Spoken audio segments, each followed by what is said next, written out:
Because the laws of the universe are always working for you to show you this. There's not a shred of evidence anywhere in the universe to the contrary of what we're speaking here.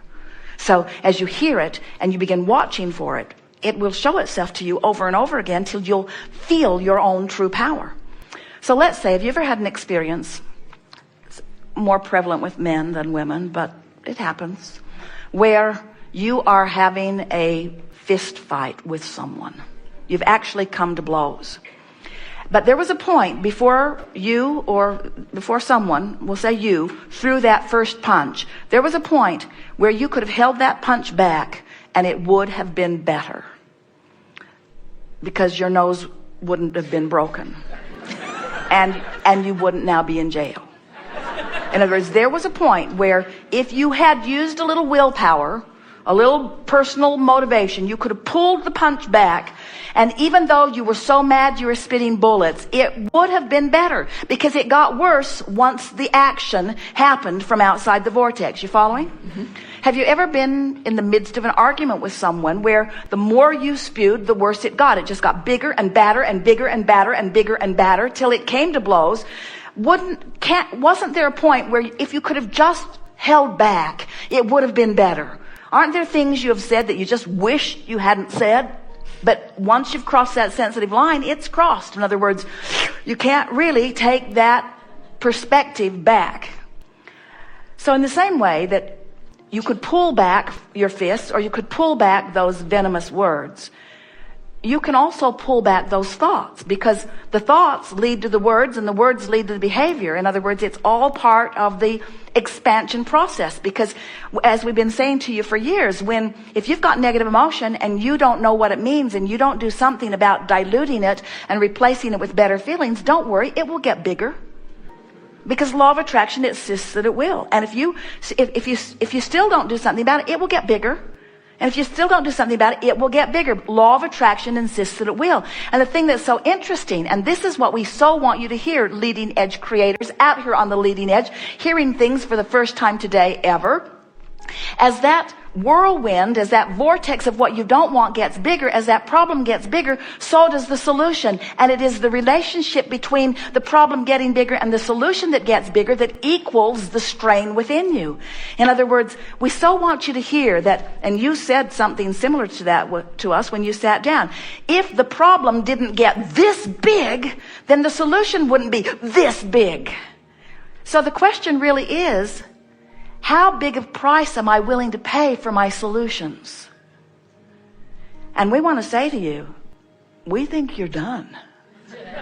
In other words, you've got enough in this vortex to keep you busy for 20 or 30 lifetimes.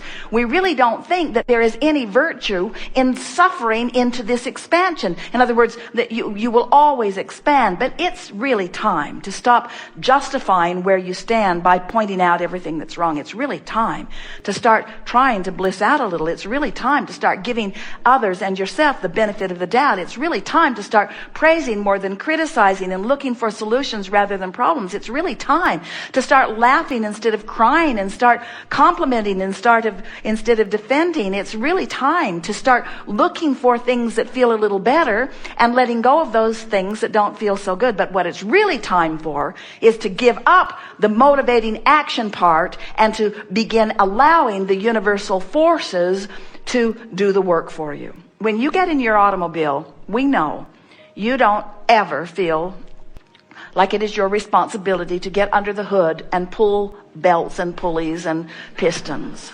You don't do that. You leave that to the ingenuity of your engine, and you just steer it in the direction of where you want to go. And we want to convince you of the power of this vortex and the cooperative components that are already lined up on your behalf.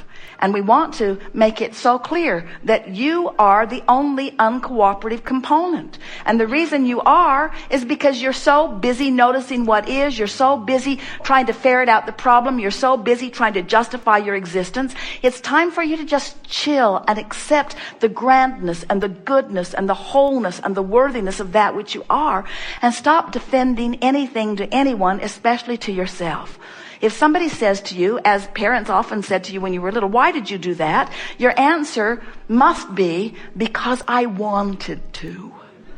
I thought I wanted to. we want you to get into this place where you are no longer trying to please the peanut gallery, the out of control, fickle peanut gallery who really doesn't know what it wants from you anyway. Because it just wants to feel better and thinks that your behavior modification might be part of the key, but it isn't. You cannot stand on your head in enough different ways to really affect anyone in a positive way very much. The best you can do for anyone is to get into your vortex and be who you really are, and then radiate the wholeness of your being back to them, you see. So, we want to talk about every relationship you have, and we want to say to you that every relationship that you're currently living falls far, far, far, far short of the one that you've got in your vortex. Every single time. Every relationship that you're living cannot even come close to measuring up to the one you've got into your vortex. Stop asking it to. Stop asking it to. Stop needing those relationships to be different than they are so that you can feel better. That's not the way this universe is established. That was the bouncing off place for this. This is where you want to put your attention. You see what we're getting at? So it's really interesting. You have this dream of a perfect relationship, or a perfect breakfast, or a perfect hotel, or a perfect drive, or you have this dream, you have this anticipation that from a distance felt good to dream it. But now you're living the reality of it, and it's not living up. So you feel deprived. You feel almost offended. You feel almost assaulted. You say to each other, "You don't bring me flowers anymore." You say, "You promised to obey me." You promised to hold me dear. And we say, we really, if you can just hear this, if you can just hear that no relationship that is ever manifested will ever measure up to the one you've got in your vortex. And if you will let them off the hook and focus on your vortex, you'll keep yourself joyful. And the relationships will improve too. But we're not giving you this information so that the relationships can catch up and start pleasing you, so that you can then start turning around and observing the relationships that are pleasing you. We so want you to get it that you've always been reaching into who you are, and anything less than that will never feel as good. Now, let's talk about this in really vivid terms. So those of you who have been in love, who now have relationships, you want to say you're in love, but maybe you don't really feel it so much. It's been a long time since you felt that in love feeling. Here's why. In the beginning, that relationship was more of a dream than it was a reality. You were building that relationship long before you ever hooked up with this particular person. It became who you really are. You and that person became this wonderful, wonderful, wonderful relationship. And it's vivid and real, and it holds all that you are. You're kind to one another. You believe in one another. You're respectful of one another. You're looking for the best in each other. You're evoking more and more. You are the catalyst that keeps pulling more good stuff through each other. You are humorous together. You're tuned in, tapped in, turned on. You move well together. You move through life well together. In other words, in the vortex, what a magnificent relationship that you've built, because every awkward moment improved it. Everything that went wrong made it right. Everything that was off made it on. In other words, are you getting the sense of this? You created this. Now, some of you want to call this an illusion. We want to call it the vibrational reality. We want to call it the relationship that you have created. We want to call it the world that you created from your non-physical and physical vantage point. It is a reality that is real, that you've got to be a vibrational match to, or you won't feel good. So then when you look at reality as it is, you can't help but compare. You're not as nice as you're supposed to be. You're not as attentive to me as you're supposed to be. Chivalry's dead over there. It's still alive over here. In other words, and so then you're hard on each other, because then you want them to perform in a way that matches up to this. And we're wanting you to understand you're looking for love in all the wrong places. It's in your vortex, and it's not their responsibility. Are you following this? So when you get there, then what happens is you begin enjoying the alignment of your vision, which fills you with the feeling of life. Don't you know from your own experience that when you're on your way to the relationship, you felt so much better than when you actually got there? And it's because when you got there, you started looking at it as it is. And what it is in terms of manifestation is never up to speed with what it has become. It's already past tense. Well, you took that pretty well. Because, well, that's hard. It's a hard thing to hear. What we're saying to you is, in terms of physics, it would be like saying to you, as you're driving down the road, you want to look where you're going, not where you are. And not where you've been. You want to look where you're going.